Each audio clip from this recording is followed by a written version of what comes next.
Nabi Ismail adalah peletak dasar pertama ajaran yang bersifat universal. Nah, sekarang mari kita lihat. Assalamualaikum warahmatullahi wabarakatuh. Alhamdulillah kita sudah sampai pada episode yang ke-120. Nah, pada episode yang kemarin kita sudah membahas atau kita sudah mengetahui beberapa kisah nabi-nabi, di antara misalnya Nabi Nuh, Nabi Hud, Nabi Lut, Nabi Hud. Nah, itu semua kalau kita lihat nabi-nabi tersebut diutus untuk kaumnya. Jadi tidak untuk kaum di luar komunitasnya.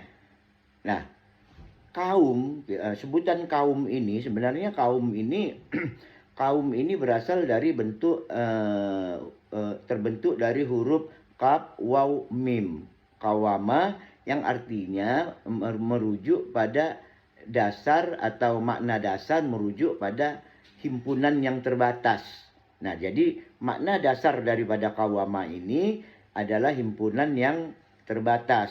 Nah, dari makna dasar inilah kita mengenal derivasi dalam bentuk pola-pola kata, tapi maknanya tetap terbatas.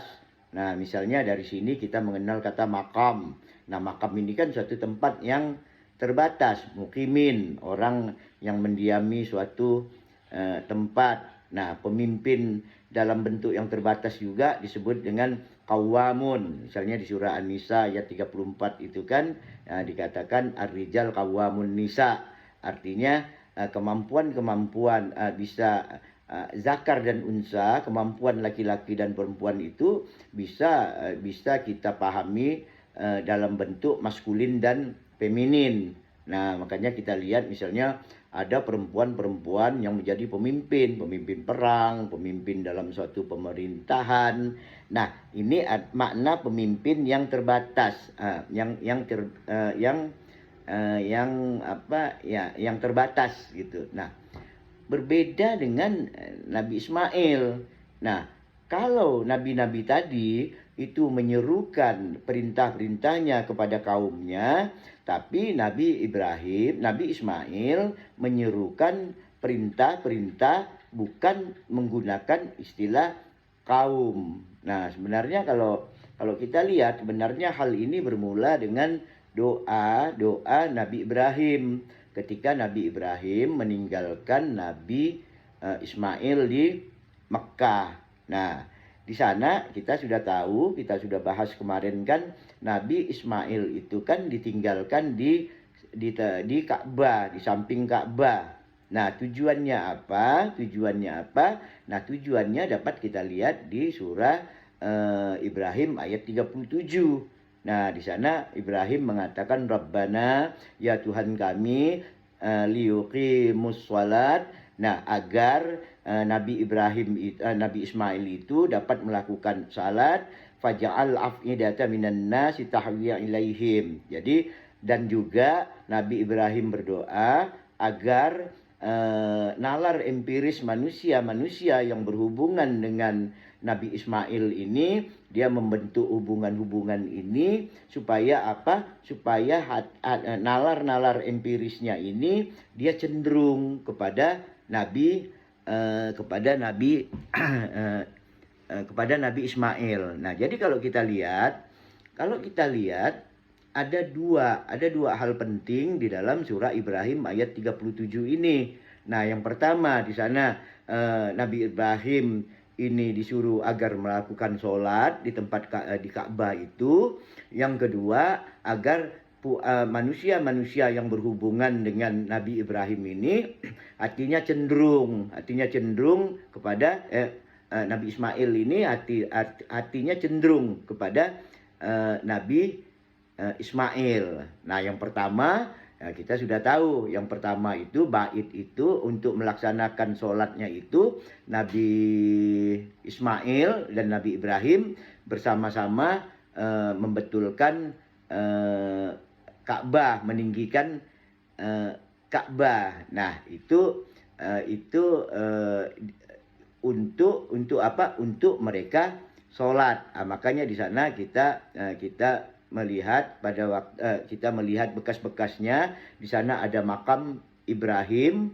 Nah, di sana ini kan digunakan juga makam Ibrahim. Jadi arti makam ini tempat terbatas di mana Ibrahim itu berdiri, ya kan? Nah, jadi ini yang pertama untuk melakukan sholat. Nah, yang kedua agar mereka memiliki kecenderungan kepada Nabi Ismail. Nah, kecenderungan inilah membentuk suatu akses, suatu hubungan antara Nabi Ismail yang ditugaskan Allah sebagai Nabi dan Rasul ini dengan masyarakat yang ada, yang lewat ataupun yang tinggal di sekitar Baitullah. Nah, ketika Nabi Ibrahim menyerukan bahwa agar mereka melakukan komunikasi, saling melakukan membantu hubungan, membantu suatu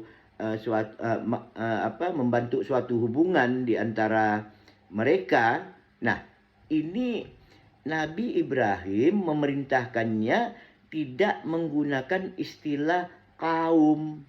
Nah, tapi Nabi Ismail menggunakan istilah ahli.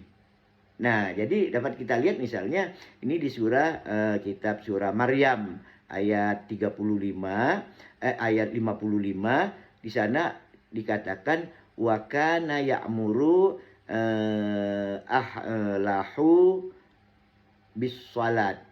Nah, jadi di sana dikatakan memerintahkan bahwa Nabi Ibrahim memerintahkan ahlinya untuk melakukan sistem sholat, melakukan komunikasi dalam membentuk akses atau membentuk hubungan masyarakat yang ada di sekitar tersebut. Nah, jadi di sini Nabi Ismail tidak seperti nabi-nabi yang lain ya, yang memberikan perintah kepada kaumnya, suatu kelompok yang terbatas, tapi Nabi Ismail ini memerintahkan bukan kepada kaumnya, tapi kepada ahlinya.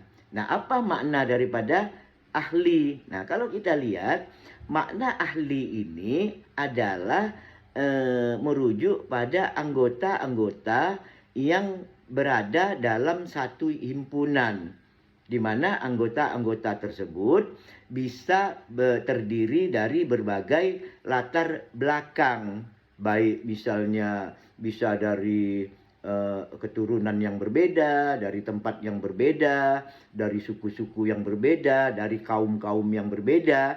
Nah, ketika mereka bersama dalam satu himpunan itu, menjadi anggota himpunan itu, nah itulah yang disebut dengan ahli. Nah, misalnya dalam organisasi juga, satu bangunan organisasi, nah anggota-anggota daripada organisasi itu kan disebut ahli, disebut anggota. Nah, tentu anggota-anggotanya itu tidak sejenis latar belakang, pendidikan, suku, bangsa, negara, tempat asal. Ini dari tempat-tempat yang berbeda. Nah, oleh sebab itulah, atas dasar inilah kita menyatakan bahwa Nabi Ismail ini adalah peletak dasar pertama ajaran-ajaran yang bersifat universal di Mekah, yang dimana ajaran-ajaran itu berkembang nanti ditutup dengan Rasulullah Shallallahu Alaihi Wasallam. Makanya Allah menyatakan bahwa ajaran-ajaran informasi-informasi yang disampaikan kepada Rasulullah dalam rangka melaksanakan, memerintahkan kepada ahli, bukan kepada kaum, kepada ahli. Nah, ini sudah sempurna. Nah, jadi kunci dasarnya di sini adalah Nabi Nuh, Nabi Hud, Nabi Saleh dan segala macam itu berdakwah untuk kaumnya. Demikian juga kepada Nabi Musa. Kita sering menyebut kaum Nabi Musa. Nah, kaum Nabi Sulaiman. Nah, tapi khusus untuk Nabi Ismail. Nah, Nabi Ismail tidak memerintahkan dengan istilah kepada kaum, tapi Nabi Ismail memerintahkan dengan istilah ahli. Jadi ahli adalah anggota-anggota yang berada dalam satu himpunan itu bisa dengan berbeda-beda latar belakang. Nah, oleh sebab itu orang yang tinggal dalam satu bangunan rumah, misalnya entah orang lain tidak ada hubungan darah, tapi dia tinggal di dalam satu rumah, nah itu kan disebut ahlul bait. Nah, itu kan. Nah, jadi ini yang dapat kita sampaikan pada episode ini. Kita sudah paham di dalam perkembangan nabi-nabi, berarti mulai Nabi Ismail lah yang pertama meletakkan dasar-dasar perintah-perintah baik dalam rangka ibadah ritual kepada Tuhan maupun dalam makna melakukan komunikasi dalam satu komunitas itu menggunakan kata ahli, bukan menggunakan kata kaum. Nah, mudah-mudahan apa yang saya sampaikan ini dimengerti. Nanti akan kita lanjutkan pada episode-episode selanjutnya. Assalamualaikum warahmatullahi wabarakatuh.